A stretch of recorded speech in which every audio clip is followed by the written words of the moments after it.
SIM-nya ada, ini SIM ada, BPKB ada, STNK ada, sertifikat uji juga ada semua. Ya, pagi hari ini saya berkendaraan motor dengan kawan-kawan saya, klub motor di Indonesia, akan meninjau padat karya tunai yang ada di Kabupaten Sukabumi. Namanya juga presiden, pasti tak kalah heboh dengan selebritas dalam hal sorotan publik. Segala tindak tanduk presiden selalu menjadi perhatian masyarakat, pun dengan gaya kepemimpinannya.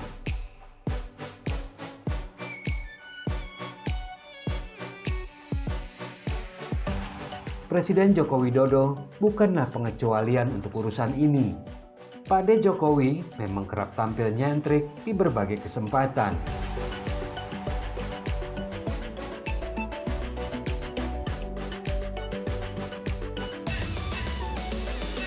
Oktober 2019 lalu, perhatian masyarakat tertuju ke Istana Merdeka Jakarta.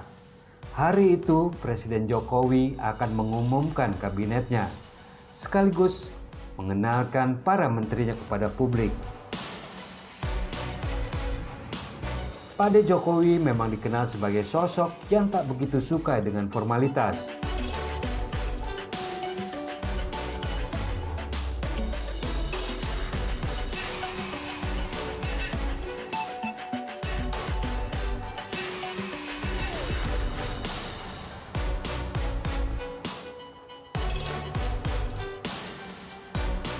Saat mengumumkan kabinet pada 2014, Jokowi memanggil satu persatu menterinya dari dalam bangunan istana.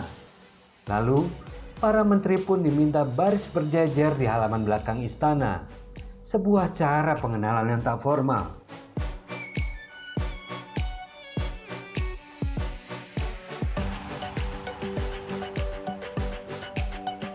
Jadi, amat wajar bila kali ini pun publik menanti Presiden Jokowi akan pakai cara seperti apa.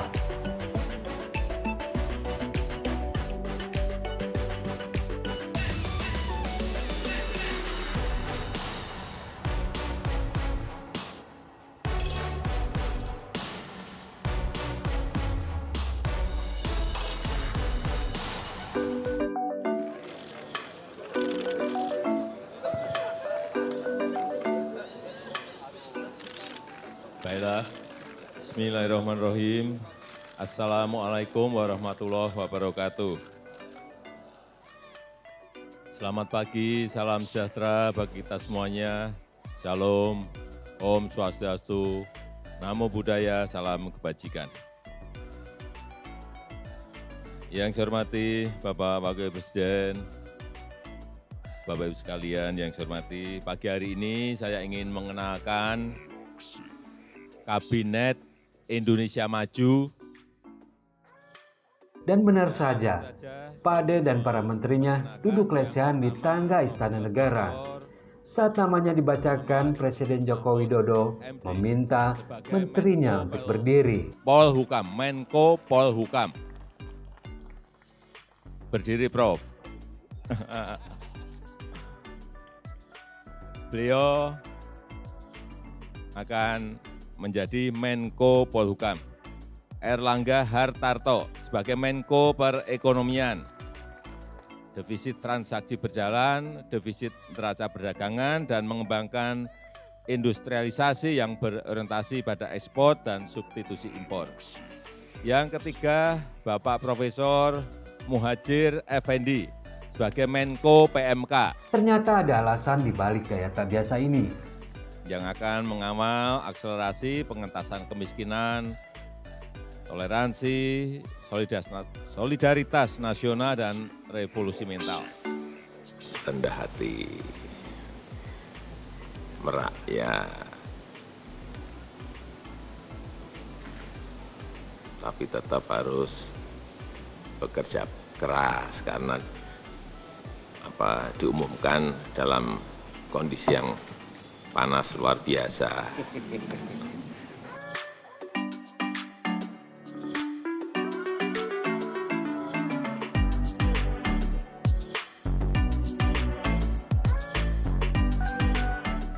Kemudian Bapak Basuki Hadi Mulyono, Menteri PUPR. Rendah hati dan kerja keras, tempat di luar ruangan juga bermakna keterbukaan. Oh, itu toh rupanya alasan Pade. Sip dah.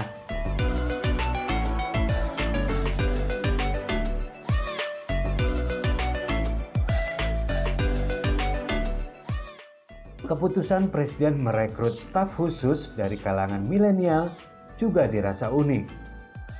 Semua teman-teman media, ini mungkin saya mewakili, tapi nanti kalau ada menambahkan silahkan. Jadi nama saya Belva Devara, saya sekarang CEO Ruang Guru dan diminta oleh Bapak Presiden untuk menjadi salah satu staf khusus. Presiden Jokowi memang sudah lama menaruh perhatian terhadap kiprah kaum milenial. Dan kali ini, dia pun mengajak 7 anak muda untuk membantunya menyerap gagasan kreatif guna memajukan bangsa. Mereka berusia 23 tahun sampai 36 tahun. Staf khusus milenial ini mewakili sejumlah sektor. Mereka bergelut di bidang pendidikan, bisnis, perdamaian, dan pemberdayaan kaum disabilitas.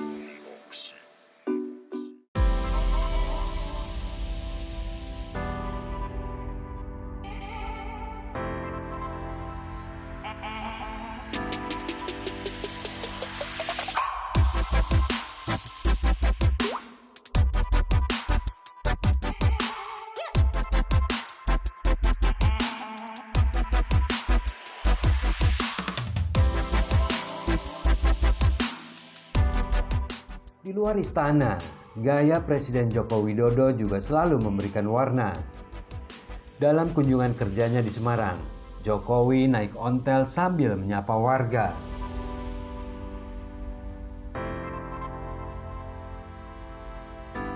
Tak sedikit warga yang berjejer di pinggir jalan menyambut Jokowi.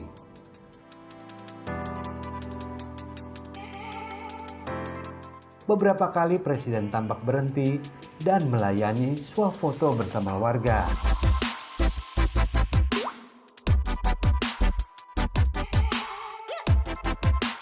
Momen seperti ini tentu memberikan kesan tersendiri bagi warga.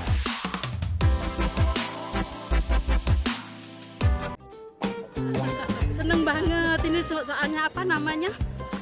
Ya yang langka lah gitu buat saya terutama.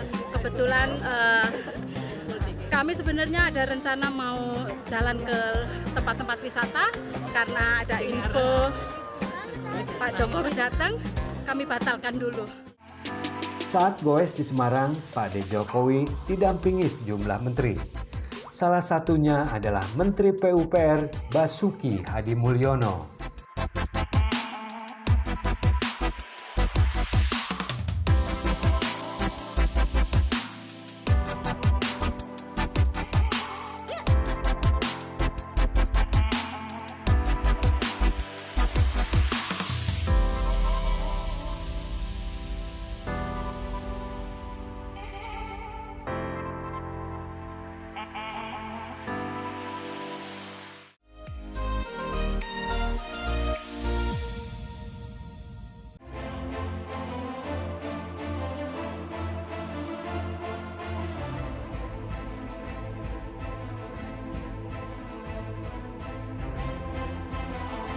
Sungguh, tak pernah terbayangkan sebelumnya ada MRT di Jakarta. Biasanya orang Indonesia mencicipi kenyamanan transportasi publik bernama MRT ini hanya jika bepergian ke negara-negara maju di luar negeri. Namun, pemerintah Indonesia tak mau berlama-lama membiarkan Jakarta terus dilanda kemacetan. Dan kini telah hadir MRT di ibu kota.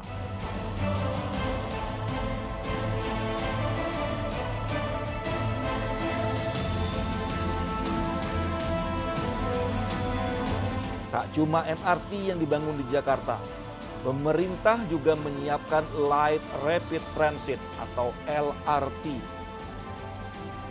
Semua tentu agar kemacetan ibu kota bisa berkurang.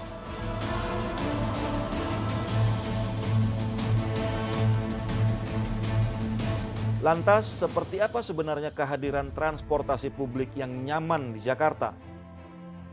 Saksikan program Indonesia Bangga, episode babak baru transportasi ibu kota, hanya di PUPR TV.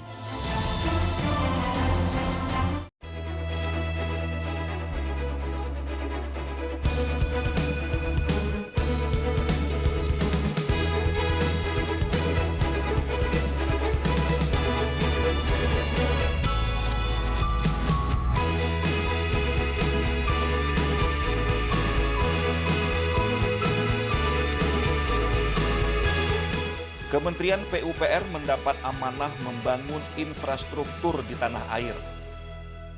Sejumlah infrastruktur monumental berhasil dibangun kementerian ini. Menteri Basuki Hadi Mulyono harus kerja keras memastikan pembangunan infrastruktur berjalan lancar. Pak Bas sudah membuktikannya pada periode pertama menjadi Menteri PUPR. Maka tak salah jika Presiden Jokowi kembali menunjuk Pak Bas memimpin Kementerian PUPR. Apa saja infrastruktur monumental yang berhasil dibangun Pak Bas dan jajarannya?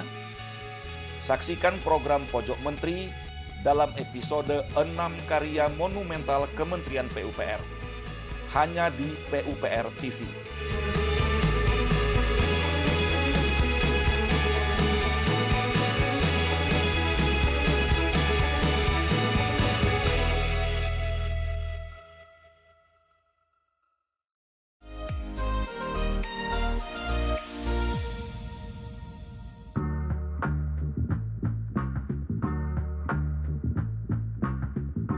Untuk urusan busana, Presiden Jokowi juga terbilang nyentrik.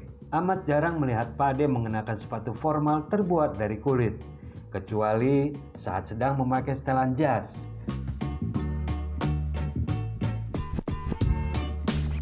Pak De Jokowi lebih nyaman bersneakers ria.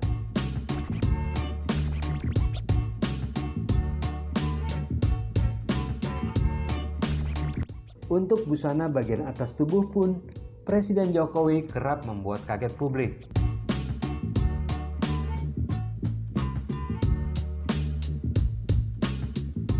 Saat turun dari pesawat kepresidenan, usai dari sebuah lawatan ke luar negeri, Pak D. Jokowi muncul di tangga pesawat menggunakan jaket bomber.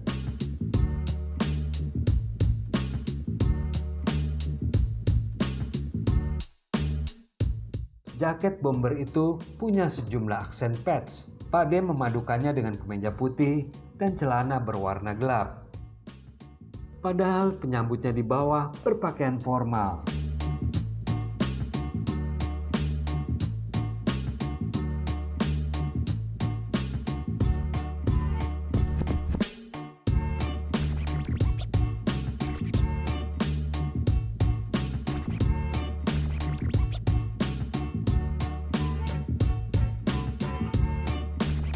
Jaket bomber juga menjadi pilihan Presiden Jokowi saat belusukan ke Kabupaten Bogor, Jawa Barat.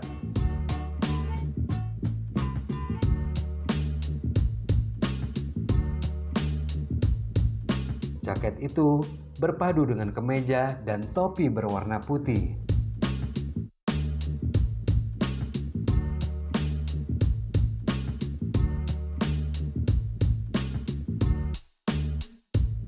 Presiden Jokowi mengajak warga menanam vetiver, tujuannya sebagai upaya pendekatan vegetatif dalam penanganan bencana. Vetiver berfungsi mencegah banjir dan tanah longsor.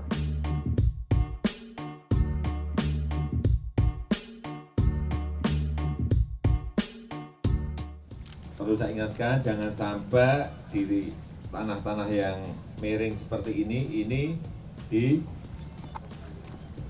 karena fungsinya melindungi lahan yang ada di sini, perbukitan yang ada di sini agar tidak longsor.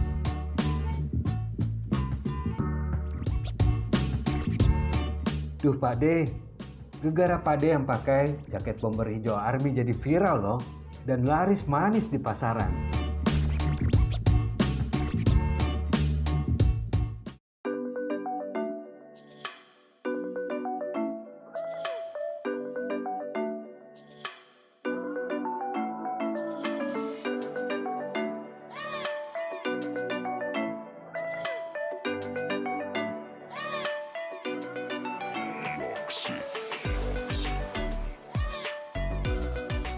Malam Tahun Baru 2019, Presiden Jokowi merayakannya dengan cara amat sederhana.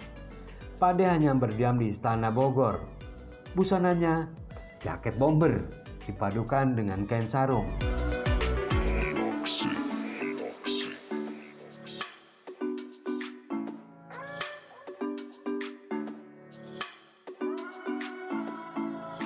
Pade bercengkrama dengan karyawan istana dan anggota Pas Pampres. Sejumlah pedagang angkringan diundang berjualan ke istana. Senang banget, bangga. Makanan kaki lima diangkat masuk ke istana. Saya sangat mengidolakan. Alhamdulillah saya benar-benar kayak mujizat gitu. Saya ketemu orang yang saya idolain gitu.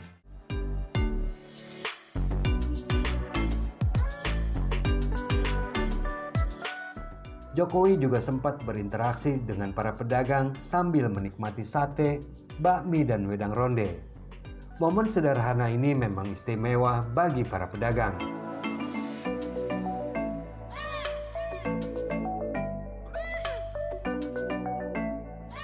Tak ada perayaan khusus.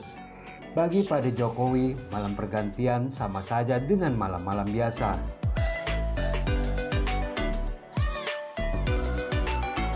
Pak. Selamat malam.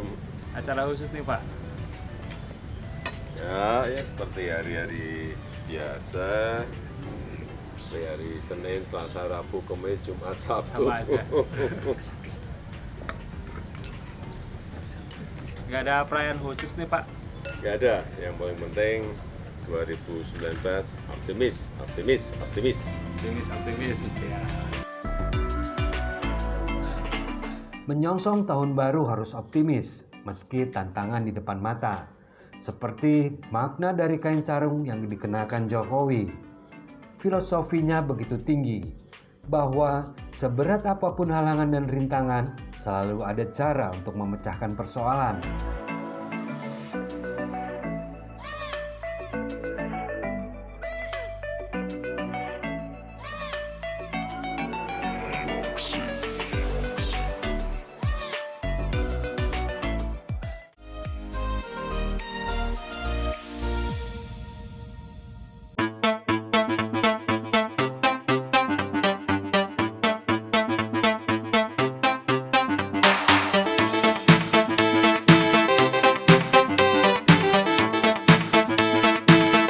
Siapa bilang kaum milenial di Indonesia tak butuh rumah sendiri?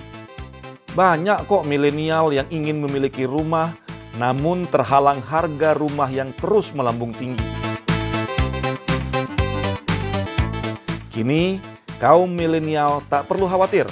Kementerian PUPR membuat rumah berkualitas namun dengan harga terjangkau.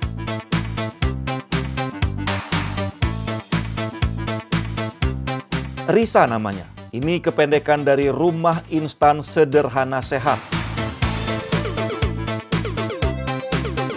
Rumah ini bisa dibongkar pasang.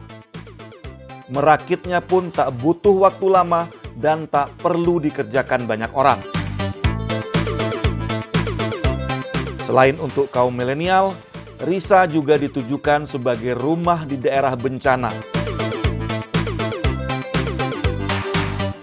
Seperti apa RISA? Saksikan program Indonesia Bangga, episode Rumah Portable Tahan Gempa. Hanya di PUPR TV.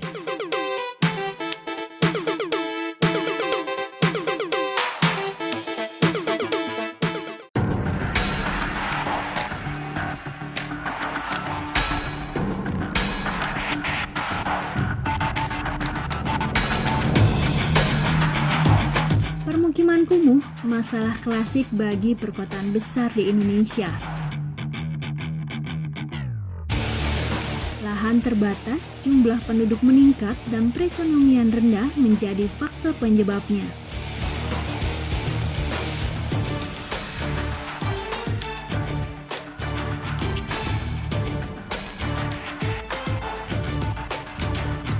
Masyarakat tak mampu berbenah meningkatkan taraf kualitas hidupnya.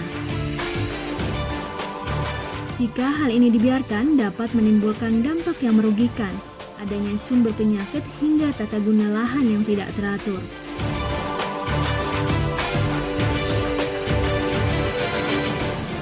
kini masyarakat tak perlu khawatir lagi. Kementerian PUPR telah menciptakan program Kotaku. Melalui program ini, permukiman kumuh bisa jadi tempat wisata baru loh. Sebenarnya, apa sih program Kotaku? Pasti penasaran kan? Mau tahu informasi lengkapnya? Saksikan program Warga Bicara episode Kotaku Asri hanya di PUPR TV.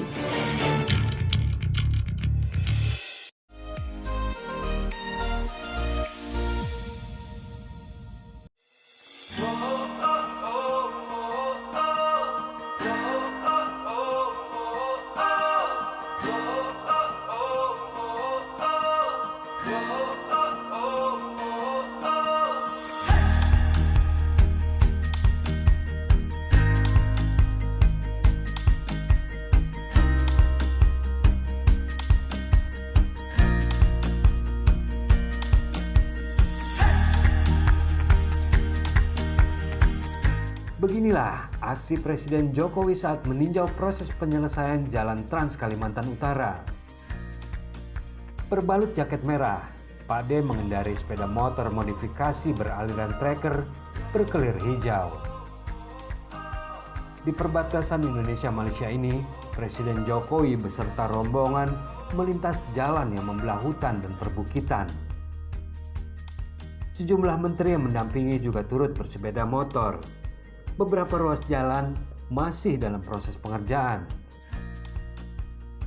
Kondisi ini membuat Presiden dan rombongan harus melalui jalan yang tergenang air dan lumpur.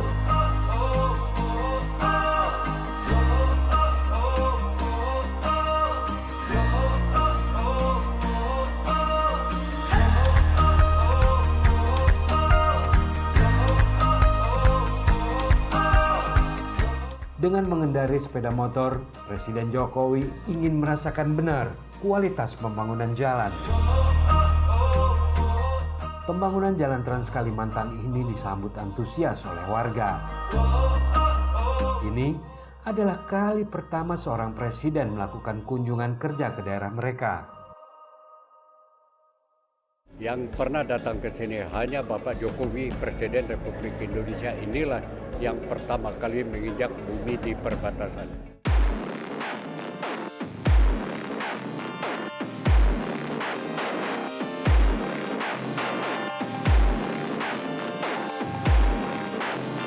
Presiden Jokowi memang dikenal hobi mengendarai sepeda motor. Saat menjajal Jalan Trans Papua misalnya, Pak D. Jokowi menggunakan sepeda motor berjenis trail plat nomor RI1. Rasa-rasanya baru kali inilah ada sepeda motor di Indonesia yang berplat nomor RI1.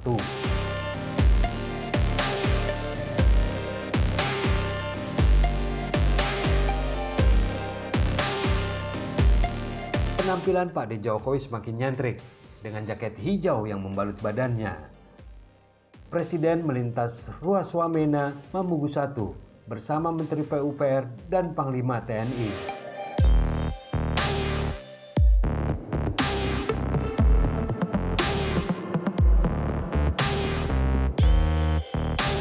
Jokowi juga mengapresiasi kerjasama TNI dan Kementerian PUPR. Berkat kerjasama inilah, infrastruktur Jalan Trans Papua berhasil dibangun. Padahal medannya begitu sulit.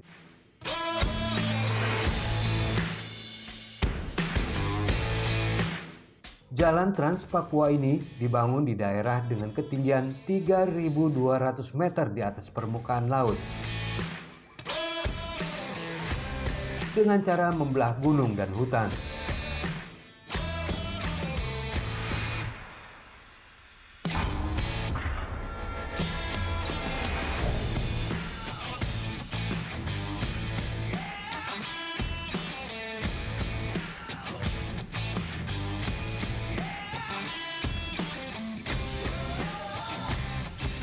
Naik motor lagi ah.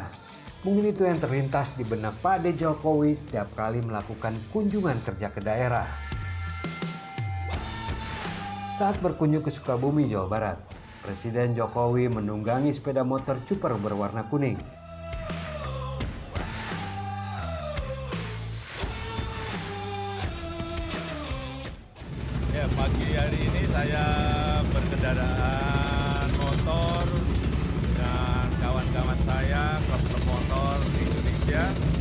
akan meninjau padat karya tunai yang ada di Kabupaten Sukabumi.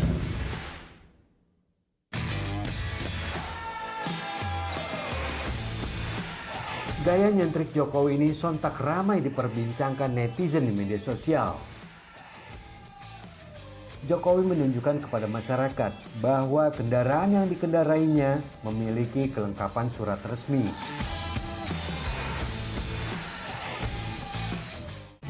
SIM-nya ada, ini SIM ada, BPKB ada, STNK ada, sertifikat uji juga ada semua, Pagi hari ini saya akan memulai aktivitas kantor, tapi ini masih di rumah di Istana Bogor.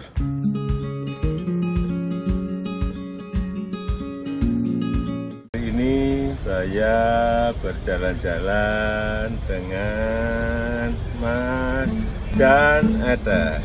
Ya, oke. Lihat sudah. Oh ya, satu lagi gaya Presiden Jokowi yang unik adalah kebiasaan membuat vlog.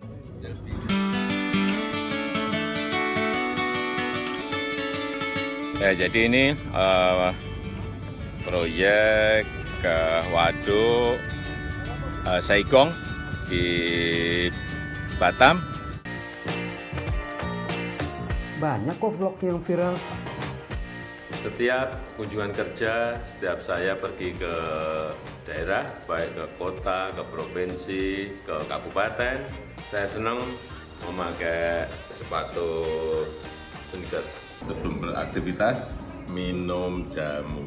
Ayo Pak De, ciptakan lagi dong gaya unik lain, supaya jadi trending topik sekaligus menginspirasi warga plus 62. Jahe, kunyit.